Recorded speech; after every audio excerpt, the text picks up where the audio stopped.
حدیث نمبر 23، ان ام سلمۃ عن النبی صلی اللہ علیہ وسلم قال انما انا بشر وانکم تختصمون ولعل بعضکم ان یکون الحن بحجته من بعض واقضی له على نحو مما اسمع فمن قضیت له من حق اخیہ شیئا فلا یأخذ فانما اقطع له قطعة من النار، رواہ البخاری کتاب الحیل۔ سیدہ ام سلمہ رضی اللہ عنہا سے روایت ہے کہ رسول اللہ صلی اللہ علیہ وسلم نے فرمایا انما بے شک انا میں بشرن ایک انسان ہوں وانکم اور بے شک تم تختصمون جھگڑتے ہو ولعل اور شاید بعدکم تم میں سے بعض ان یکونا یہ کہ ہو الحنا زیادہ دلیل رکھنے والا بحجتہ ساتھ اپنی حجت کے، یا زیادہ چالاکی سے بولنے والا اپنی حجت کے ساتھ من بعد بعض سے، وَأَقْضِيَ لَهُ اور میں فیصلہ کر دوں اس کے حق میں۔ یہ جو لحن کا لفظ ہے نا، لحنہ کا معنی ہوتا ہے ذہین ہونا، اور الحنہ کا معنی ہوتا ہے دلیل سے بات سمجھانا، یعنی بہت زبردست طریقے سے اپنی دلیل پیش کرنے والا ہو، بہت حجت بازی کرنے والا ہو۔ وَأَقْضِيَ لَهُ اور میں فیصلہ کر دوں اس کے حق میں، علی اوپر، نحوی طریقے کے، مما اس میں سے جو، اسمع میں سنتا ہوں، فمن تو جو کوئی، قضیت لہ میں نے فیصلہ کیا اس کے لیے، من حق اخیہ شیئا اس کے بھائی کے حق میں سے کوئی چیز، فلا یأخذ پس نہ لے، فانما پس بے شک، اقطع میں کاٹتا ہوں، لہو اس کے لیے، قطعتن ایک ٹکڑا، من النار آگ میں سے۔ بخاری نے اس کو روایت کیا ہے۔ سیدہ ام سلمہ رضی اللہ عنہا سے روایت ہے کہ رسول اللہ صلی اللہ علیہ وسلم نے فرمایا میں ایک انسان ہوں۔ یہ کون کہہ رہے ہیں؟ نبی صلی اللہ علیہ وسلم۔ اور بعض اوقات جب تم باہمی جھگڑا لاتے ہو تو ممکن ہے کہ تم میں سے بعض اپنے فریق مخالف کے مقابلے میں اپنا مقدمہ پیش کرنے میں زیادہ چالاکی سے بولنے والے ہوں، یعنی زیادہ ہوشیار ہوں اپنی دلیل پیش کرنے میں، اور اس طرح میں اس کے مطابق فیصلہ کر دوں، یعنی چالاک انسان کے حق میں، زیادہ بولنے والے کے حق میں، اور اس طرح میں اس کے مطابق فیصلہ کر دوں جو میں تم سے سنتا ہوں۔ پس میں جس شخص کے لیے بھی اس کے بھائی کے حق میں سے کسی چیز کا فیصلہ کروں تو وہ اسے نہ لے، کیونکہ اس طرح میں اسے جہنم کا ایک ٹکڑا دیتا ہوں۔ یہاں ظلم کی ایک اور قسم بتائی گئی ہے، اور وہ ہے جھوٹے مقدمے جیتنا۔ بعض لوگوں کا طریقہ ہی یہی ہوتا ہے کہ وہ جھوٹی بات کو بھی سچ بنا کے پیش کر سکتے ہیں، زمین آسمان کے قلابے میں لانا جانتے ہیں، اور باتوں میں اس طرح دوسرے کو دھوکہ دینا جانتے ہیں کہ ایک شخص سچا ہوتے ہوئے بھی اپنے حق میں، یعنی اپنی بات میں گویا وہ جھوٹا ہے، یعنی سچے کو بھی جھوٹا بنانا جانتے ہیں۔ اگر کوئی شخص ایسا ذہین ہو اور اس طرح کی چرب زبانی جانتا ہو، اور پھر وہ مقدمے جیت سکتا ہو اور عدالت کے سامنے غلط دلائل لا کر اپنے حق میں کوئی فیصلہ کرا لے، کسی کی چیز کو اپنا بنا لے، کیونکہ جج کا کیا کام ہوتا ہے کہ وہ تو صرف ظاہری دلائل کی بنیاد پر فیصلہ کرتا ہے، خواہ ذاتی طور پر وہ جانتا بھی ہو کہ کوئی شخص جھوٹا ہے، یہ کسی شخص کا حق نہیں، تو بھی وہ انصاف کے تقاضے کے تحت کیا کرتا ہے کہ سامنے کی جو فیکٹس ہیں اس کے مطابق فیصلہ کرے۔ تو فرمایا کہ میں تو فیصلہ اس کے مطابق کر دوں گا جو سامنے دلائل نظر آئیں گے، لیکن اگر کوئی شخص یہ سمجھتا ہے کہ میرا فیصلہ جو اس کے حق میں گیا وہ ظلم پر مبنی تھا، تو اس شخص کو چاہیے کہ وہ چیز نہ لے۔ اگر اس نے وہ چیز لے لی تو گویا اس نے آگ کا ایک ٹکڑا لے لیا۔ بعض اوقات ایسا ہوتا ہے نا کہ کوئی شخص کسی کی زمین پہ ناجائز قبضہ کر لیتا ہے، اب جس کی زمین ہے اس کے پاس مثلا کاغذ نہیں ہے یا اس کے پاس پورے دلائل نہیں ہے، دوسرا شخص جھوٹی پیروی کے ذریعے وہ چیز اپنے حق میں کر لیتا ہے۔ اب کیا ہے، ایسے میں بعض اوقات لوگ بہت خوش ہو رہے ہوتے ہیں ناجائز کسی کا مال ہتھیا کے، لیکن اس چیز کی حقیقت کو نہیں جانتے اور سمجھتے کہ جو کچھ انہوں نے لیا وہ کیا ہے. نبی صلی اللہ علیہ وسلم نے فرمایا کہ وہ چیز نہ لے، کیونکہ اس طرح میں اسے جہنم کا ایک ٹکڑا دے رہا ہوں، آگ کا ٹکڑا کاٹ کے دے رہا ہوں. وہ دنیا کا مال ہو یا زمین کا ٹکڑا ہو یا کوئی بھی دنیا کی چیز ہو. لیکن آپ دیکھیے کہ یہ چیز بھی خود مسلمانوں کے اندر کتنی عام ہے. بعض اوقات ایسا ہوتا ہے کہ میاں بیوی کے درمیان جھگڑا ہو جاتا ہے، اور وہ جھگڑا کس پہ جا ختم ہوتا ہے؟ طلاق پہ. اب جب طلاق ہوتی ہے تو پھر عموماً اس کے بعد کس چیز کے بٹوارے ہوتے ہیں؟ مال کے، بینک بیلنس کے، اور بھی جو کچھ ملکیت ہوتی. اب عموماً کیسز جو ہیں وہ کہاں چلے جاتے ہیں؟ کورٹ میں. بعض اوقات حق ایک شخص کا ہوتا ہے اور دوسرے کو پتا ہوتا ہے کہ یہ میرا نہیں ہے. مثلاً میاں اور بیوی دونوں کماتے ہیں، دونوں جاب کرتے ہیں، دونوں کا ایک جوائنٹ اکاؤنٹ تھا، اور میاں کو پتا ہے کہ اتنا پیسہ میرا تھا اور اتنا نہیں ہے.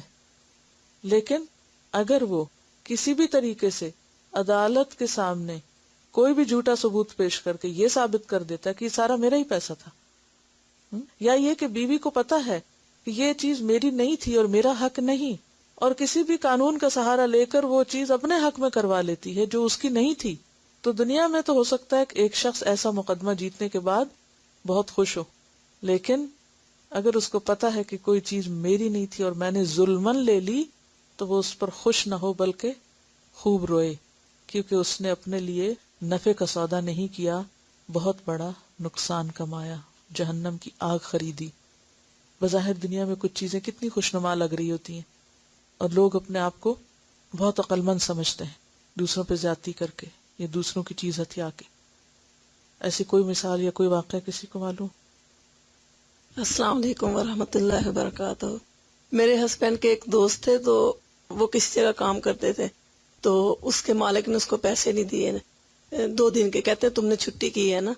تو کہتے میں نے کوئی چھٹی نہیں کی. تو اس نے ساتھ جو اس کے ساتھ ورکر تھا اس کو اپنے ساتھ ملا لیا. وہ کہتا کہ مجھے پتا ہے کہ آپ نے چھٹی کی ہے نا. تو اس نے اس کو پیسے نہیں دیے اس کے نا.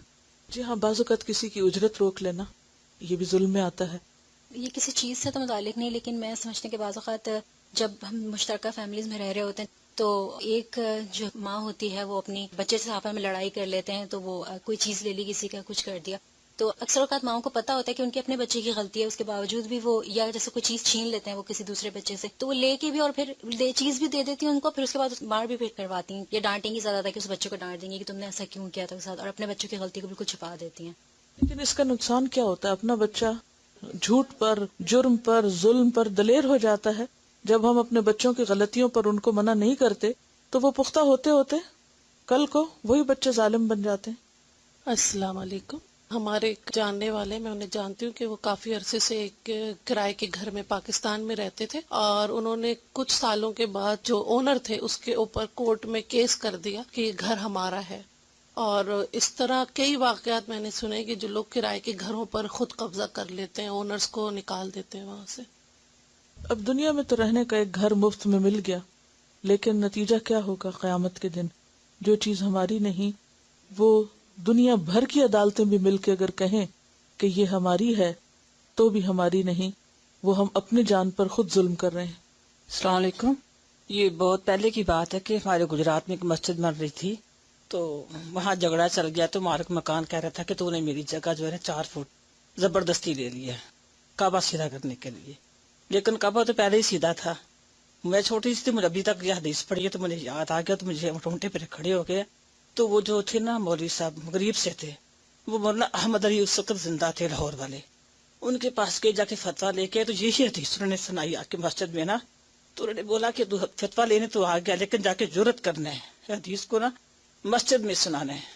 تو مولانا نے ان کے بارے لکھا ہوا تھا، اگر تیری مسجد میں اس کی زمین بغیر اس کی مرضی کے کعبہ سیدھا کرنے کے لیے ڈالی گئی ہے تو یاد رکھ قیامت تک تیرے گلے میں یہ توق پہنایا جائے گا. میں نے چھوٹی سی اس وقت یہ حدیث سنی تھی اور آج سنی ہے تو مجھے یاد آ گیا کہ فتویٰ دینے والے بھی عالم بھی ہیں اور بات سنانے والے بھی ہیں. بات یہ ہے کہ ہم جب تک اس علم کو عملی زندگی سے ریلیٹ نہیں کریں گے تو بعض اوقات کیا ہوتا ہے کہ ہمیں سمجھ ہی نہیں آتی. ہم سمجھتے نہیں ہے ہم تو اس میں سے کسی چیز میں بھی فٹ نہیں ہو رہے. زمینیں سب بانٹ دی ابا نے اور سب کو دے دی، لیکن لڑکیوں کا نام نہیں لیا. جہیز میں ہمیں 2 مربع زمین ملی. باپ نے بھی تھوڑی سی ناانصافی کی کہ دریا والی زمین ہمیں دے دی، اور خدا کا کرنا ایسا ہوا کہ دریا بھی راستہ چھوڑ گیا اور زمین بہت اچھی نکل ہے. تو بھائی جیسے جیسے دریا چھوڑتا جا رہا ہے وہ کرتا ہے، کیونکہ زمین ہمارے نام ڈگری ہو چکی، لیکن ہم نے کوئی پیروی نہیں کی، کوئی کچھ نہیں کیا. تو اب مجھے تو اللہ کی مہربانی، میرا میاں کہتا ہے چھوڑو چھوڑو ہم کچھ نہیں کرتے.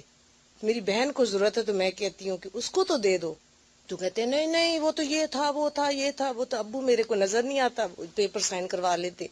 تو اب ابو سن رہے ہیں، ابو کو پتا ہے سارا کچھ ہو رہا ہے، والدین بھی ہیں، بڑے بھائی بھی ہیں، بہن، ہم سب بیٹھتے ہیں، باتیں ہوتی ہیں، کوئی سائڈ ہی نہیں لیتا، کوئی بات ہی نہیں کرتا. تو میں سوچتی ہوں یہ ہمارے گھر میں ہو رہا ہے، غیروں کی باتیں تو ہم کیا کریں. میں سوال کرنے لگی تھی کہ آپ نے کہا تھا نا سدے باب کرتے ہیں، وہ حلف الفضول جو تھا، کیا طریقے کیا ہیں اس ظلم کو روکنے کے؟ بیسیکلی لا علمی اور خدا خوفی نہیں ہے. یعنی مسلمان خود اپنے دین سے غافل ہیں اور اپنے انجام سے بے خبر ہیں. اگر انسان کو یہ پتہ چل جائے کہ جو کچھ یہ کہا جا رہی ہے سچ ہے اور ایسا ہوگا، تو انسان اپنی بھی دے ڈالے. کیونکہ جب خاندان کے بہت سے لوگ مظلوم کی بجائے ظالم کے ساتھ ہو جاتے ہیں کہ وہ طاقتور ہے، تو پھر بعض اوقات وہ دوسرا اس کو روک بھی نہیں سکتا، جو بولے یا کہے تو وہ بھی برا بنتا ہے. یہ ہے کہ ہو سکتا ہے کہ آپ کا احسان کرنا ان کے ساتھ ان کے دل پھیر دے. انصر اخاک کا ظالمن او مظلومن، بھائی کی مدد کرنا خواہ وہ ظالم ہی کیوں نہ ہو ضروری ہے تاکہ اس کو ظلم سے روکا جا سکے. اب اس ہفتے کا ہوم ورک نوٹ کر لیجئے. اپنی بلانگنگز کا جائزہ لیں، اسٹور، کچن، برتن، جو بھی چیزیں ہیں آپ کے پاس ان سب کا جائزہ لیں اور دیکھیں کہ کیا آپ کے گھر میں آپ کے پاس کسی کی کوئی چیز تو نہیں جو اسے واپس لوٹانا ضروری ہے. کیونکہ نبی صلی اللہ علیہ وسلم نے فرمایا عاریتاً لی ہوئی چیز واپس کی جائے گی، یعنی دودھ پینے کے لیے کسی کی گائے بھینس وغیرہ واپس کی جائے گی، قرض ادا کیا جائے گا اور ضامن ضمانت بھرنے والا ہے. نبی صلی اللہ علیہ وسلم نے فرمایا خبردار ظلم نہ کرو، خبردار مسلمان آدمی کا مال حلال نہیں مگر اس کی خوشی سے. کسی کی کوئی چیز جو آپ نے اس کی مرضی کے بغیر اپنے پاس رکھی ہوئی ہے وہ آپ کے لیے حلال نہیں جب تک کہ وہ آپ کو اجازت نہ دے. یہ کہتی ہیں کہ ان کے پاس کچھ لوگوں کے برتن رکھے ہوئے ہیں اور میں سب کو اعلان کر چکی ہوں اور کوئی ان کا والی وارث نہیں بن رہا، تو اب میں کیا کروں؟ انہیں کیا کرنا چاہیے؟ کسی کی کوئی چیز جس کا کوئی والی وارث آپ کو نہیں مل رہا وہ 1 سال تک رکھنا ضروری ہے، حتیٰ کہ ہو سکتا ہے کہ کسی وقت وہ لوٹ آئے اور پھر اس کے بعد آپ اس کو فی سبیل اللہ دے دیں یا خود استعمال کر لیں. اور اگر اس کے بعد آ جاتا ہے تو بھی اگر رکھی ہوئی ہے تو آپ اس کو واپس کر دیں، اور اگر نہیں آتا تو پھر آپ خود بھی استعمال کر سکتے ہیں یا کسی کو بھی دے سکتے ہیں. یعنی دونوں صورتیں جائز ہیں. یہ کسی نے فون کیا، نام نہیں بتایا، اور وہ کہتی ہیں کہ ہمیں کہا گیا تھا کہ ہمیں آگے کی سیٹس پر گروپ وائز بیٹھنے کی اجازت ہوگی، لیکن اس کے باوجود ہمیں ہماری باری پر بیٹھنے نہیں دیا گیا. کیا یہ ظلم نہیں؟ جی ہاں، اگر آپ کسی کا حق لے لیتے ہیں، خواہ وہ سیٹ کا ہی کیوں نہ ہو، جگہ کا ہی کیوں نہ ہو، تو وہ بھی ظلم میں شمار ہوتا ہے. ایک چیز اپنے آپ کو پرکھنے کے لیے یہ ضروری ہے کہ ہم دوسرے کی جگہ خود کو رکھ لیں. کسی بھی چیز پر جب اپنا حق سمجھنے لگیں تو فوراً دیکھیں کیا کہ جس کا یہ حق ہے کیا وہ مجھے چھوڑے. اس چیپٹر میں سے کون سی حدیث یاد کریں گے آپ؟ چلیے میں آپ کو کہلوا دیتی ہوں تاکہ آپ کے لیے زبانی یاد کرنا آسان ہو جائے. حدیث نمبر 16. اصل چیز یاد کرنے میں اسپیلنگز کا درست ہونا ضروری ہے، پروننسیشن کا صحیح ہونا. تو صحیح پروننسیشن بولے. عن عبداللہ ابن عمر رضی اللہ عنہما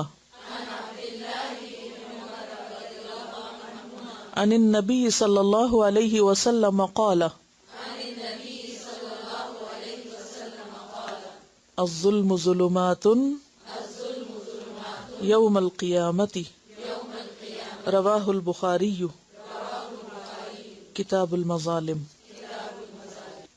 سبحانک اللہم وبحمدک نشہد ان لا الہ الا انت نستغفرک ونتوب الیک. السلام علیکم ورحمۃ اللہ وبرکاتہ.